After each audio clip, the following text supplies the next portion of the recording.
Meus alunos do oitavo ano. Hoje nós vamos dar continuidade ao nosso assunto, né? Vamos continuar falando sobre os pré-rafaelistas e o realismo, né? E dentro disso nós vamos falar sobre o realismo, característica da pintura realista, vamos falar das implicações com questões sociais, a realidade tratada como ela é, e vamos finalizar com os exercícios relativos ao capítulo. Bem, sobre realismo, é importante que a gente saiba, tá, que na primeira metade do século XIX, um grupo de pintores franceses, tá, que eram Gustave Courbet e o Jean Millet, tá, eles objetivavam contemplar a natureza, mas de maneira realista. Eles não queriam que a pintura fosse uma coisa idealizada, uma coisa fruto da imaginação, tá? Então, com isso, eles queriam tirar o exagero emocional e dramático da arte, no caso, que havia sido trazido pelo romantismo, tá? E queriam também, tá? Eles queriam a arte fosse uma coisa como ela é, tá? Queriam retratar o mundo. E qual era o mundo no qual os franceses viviam nesse período? Tá? Olha só, a França, tá, vivia um período de grande turbulência política, porque eles estavam passando por uma crise econômica, desemprego, falta de alimentos, na política não tinha representatividade, no caso aí pela classe média. Então esses fatos, eles culminaram com a Revolução de 1848, que também ficou conhecida como Primavera dos Povos. Tá? Então, essa revolução dos povos, tá? Ela foi protagonizada pelas camadas sociais sem posse. Eram os trabalhadores, integrantes da classe média, republicanos e socialistas. E deu continuidade. Por quê? Porque ela foi o ponto de partida para outros movimentos também desse mesmo período. Olha só, então por essa razão, a arte que foi praticada nesse período, tá, ela levou essa marca. Por quê? Porque o mundo passou a ser observado, passou a ser visto de forma real, como ele de fato é. Tá? Então não tinha aquela pretensão de representar o heroísmo ou o mascaramento da realidade e do que poderia ser considerado inadequado, mas em tom de engajamento e de crítica social. Tá? Como exemplo dessa precisão realista, tem uma obra do pintor Ernest Meissonier, tá? Na qual ele representou o detalhe da violência ocorrida durante as revoltas de 1848. O nome do quadro é A Barricada, a Rua do Necrotério. Tá? A gente vendo esse quadro, a gente pode perceber a diferença do estilo de representação de uma cena histórica, tá, realista, de um período romântico. Notem que ele representou uma rua, né, onde está uma série de corpos sobrepostos, tá? É um óleo sobre tela, e 59 por 22 centímetros. Esse quadro está no Museu do Louvre, em Paris, tá? E ele retrata o resultado, tá, dessa manifestação de 1848. Bem, na literatura, Émile Zola, tá? Ele é um escritor, tá? Ele era adepto do naturalismo e o estilo literal com o qual ele escrevia, tá, é caracterizado pela observação e descrição fiel da realidade. E ele chega a se aproximar muito da ciência. Tá? O escritor descreveu com objetividade o comportamento humano e trouxe à literatura um tom de denúncia das péssimas condições de trabalho da classe operária. Tá? Então, ele, para escrever esse romance, tá, intitulado Germinal, ele atuou por alguns meses como mineiro, como operário de uma mina, né, de carvão, com o objetivo de se inteirar da realidade daquele ambiente. Tá? E o que ele afirmou depois disso? Tá? Ele afirmou que o ambiente social influencia diretamente a vida social e familiar do ser humano. Tá? E ele mostra isso no escrito, que eu coloquei um texto aqui para vocês tomarem conhecimento. E diz o seguinte: é um diálogo que está acontecendo, tá, entre alguns funcionários e o engenheiro de uma mina de carvão. Tá? E o trecho fala o seguinte: diante da pachorra dos mineiros que discutiam dizendo que ninguém era melhor juiz de sua segurança do que eles, o engenheiro encolerizou-se. Como é? Vamos de uma vez. Quando estiverem com a cabeça esmagada, quem é que vai sofrer as consequências? Vocês? Claro que não. É a companhia. Ela terá que pagar as suas pensões ou das suas mulheres. Já sabemos muito bem como são. Para ter o fim do dia 12 vagonetes a mais na conta, são capazes de largar a pele. Mateus, apesar da cólera que pouco a pouco se apossava dele, conseguiu falar com calma. Se não nos pagassem melhor, poderíamos pensar nessas coisas. O engenheiro deu os ombros sem responder. Bem, isso aí a empresa querendo que eles trabalhassem, mesmo com as condições precárias, com os perigos advindos da rotina trabalhista, né, da rotina laboral, e eles se negando por causa justamente disso. Tá? E ele mostra isso nesse romance que ele escreveu. A obra Feno, tá, de Júlio Bastien Lapage, tá, é um pintor que foi muito admirado por Zola e que seguia os estilos de pintura realista naturalista. Tá? Comparando a pintura com um trecho de Germinal, podemos notar que as duas obras possuem como temática a denúncia social. Tá? Apesar de serem bem próximos, o estilo realista e naturalista são diferentes em alguns pontos. Tá? Primeiro ponto, o naturalismo é um estilo derivado do realismo. Tá? Tá, vamos lá. O realismo, o ser humano interage com a sociedade.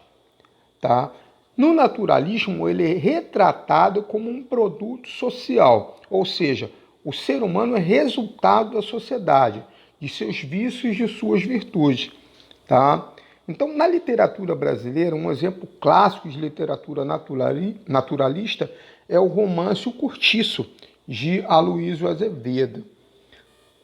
Tá? Eu mostro aqui para vocês a obra O Feno, né, de Júlio Bastien, tá?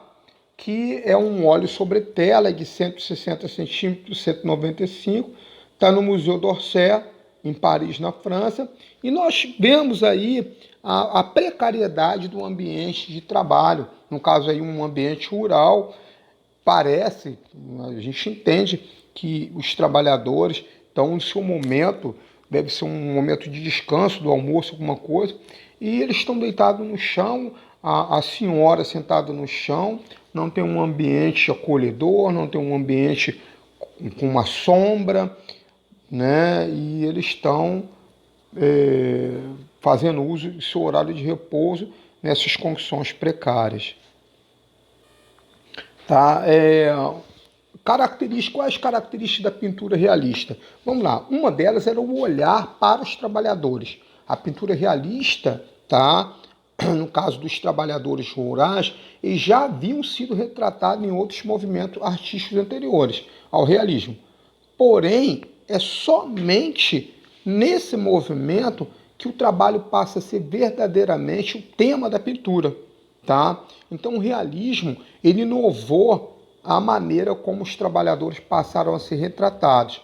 Agora, sem ironia, sem deboche e sem desvalorização. Tá? Na obra de Jean-François Méliès, tá, os trabalhadores do campo são pintados com honestidade e sem o heroísmo dos personagens históricos, das pinturas clássicas, tá? Mas eles são o destaque da tela, né? Mesmo sem aquela carga emocional, como o romantismo, né? Há nessa obra um olhar atento aos trabalhadores, né? O que classifica a obra realista como uma pintura social, tá? Nós temos aí as Respigadeiras, uma obra de 1857, um óleo sobre tela, tá? MEC 53,5 por 1,10. E essas mulheres, elas têm como função, tá? Depois que passa a colheitadeira, elas vêm abaixando, né? E catando as pequenas espigas de trigo, né? Que caíram, que saíram das respigadeiras. O trabalho delas é esse, tá? Com sons de sol a sol, chuva a chuva, mas tinha que executar a sua tarefa, tá? Então, olha só, a obra realista, ela também tem uma implicação com questões sociais, tá? Então, a presença do trabalhador na obra realista era considerada por parte da crítica como uma forma de democracia da arte, tá? As questões sociais eram assunto de interesse de grande parte dos pintores desse movimento, como Gustave Courbet e Jean-François Méliès, tá? E que estiveram conectados com estudos e debates acerca da vida das classes sociais não favorecidas, tá? Na obra Os Quebradores de Pedra, Courbet vai além da retratação de duas pessoas trabalhando, tá? Ele traz para a tela um olhar crítico que revela uma ocupação profissional sendo exercida com alto grau de exploração. Nela, dois homens executam o mesmo trabalho árduo, né? Removendo e quebrando pedras para a construção de uma rodovia, função que muitas vezes era atribuída como punição. Nós temos na obra de Gustave Courbet, tá? Os Quebradores de Pedra, nós vemos um senhor abaixado, quebrando pedra e fazendo um serviço, e parece que um outro, um jovem, né? E ele está carregando as pedras. Notem que todas as duas personalidades do quadro, eles não mostram as suas figuras, é o anonimato, tá? A crueldade do trabalho árduo não mostrando a sua fisionomia. No caso do jovem, tá? Ele está com a crítica que o pintor quis fazer, está mostrando que esse é o seu destino, esse é o seu futuro, da mesma forma que esse senhor está já com uma certa idade avançada, quebrando pedra aí também, tá? Como que nós conseguimos perceber a diferença de idade? Primeiro, pela atuação que um está fazendo, a atuação que o outro está fazendo, tá? Também pela a configuração física dos personagens do quadro, tá? Bem, uma das características também da pintura realista, tá? É a realidade ser retratada como ela é, tá? Não há mascaramento. Então, Courbet acreditava que a arte deveria mostrar o mundo como ele é, e ainda que isso significasse retratar os problemas e as injustiças sociais. É isso que ele fazia no quadro dele. Para os pintores realistas, não importava se o resultado da obra traria ou não o conceito de belo. Ah, fulano vai achar minha obra feia, não importa. Ele mostrava o que era, tá? Não importava também se a obra fosse ser aceita ou não fosse ser apreciada pela academia, tá? Então, essa rejeição à idealização artística e o enfoque na realidade propostos pelo realismo causaram grande efeito na arte do século XIX, tá? De forma que Jules Breton trouxe em suas obras é a realidade de pessoas do campo. Mostrou o trabalho rotineiro dessas pessoas, ignorando o ideal de beleza de clássico. Tá? Então, em retornando dos campos, o pintor retratou as formas, as vestimentas, a postura corporal, as expressões faciais das trabalhadoras rurais de forma fidedigna, ou seja, próxima da realidade. É o quadro que a gente vai ver agora, tá? Retornando dos campos, é um óleo sobre tela de 69 por 104 centímetros. Ele está no Museu Walter, nos Estados Unidos, tá?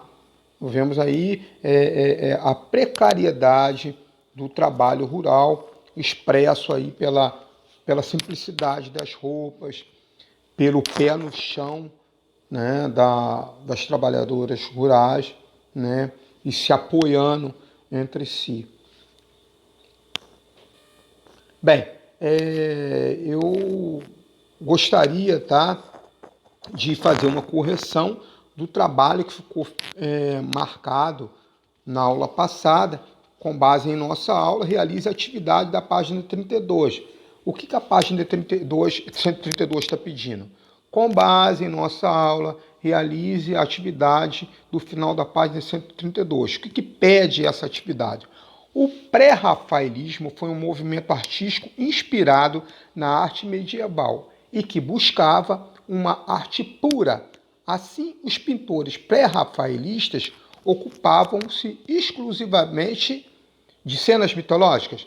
Não se detinham a questões sociais de nenhuma ordem. Diferentemente dos pintores realistas, seguiam a tradição clássica, buscavam a verdade, a pureza da pintura, faziam sucesso copiando obras de Rafael Sanzio.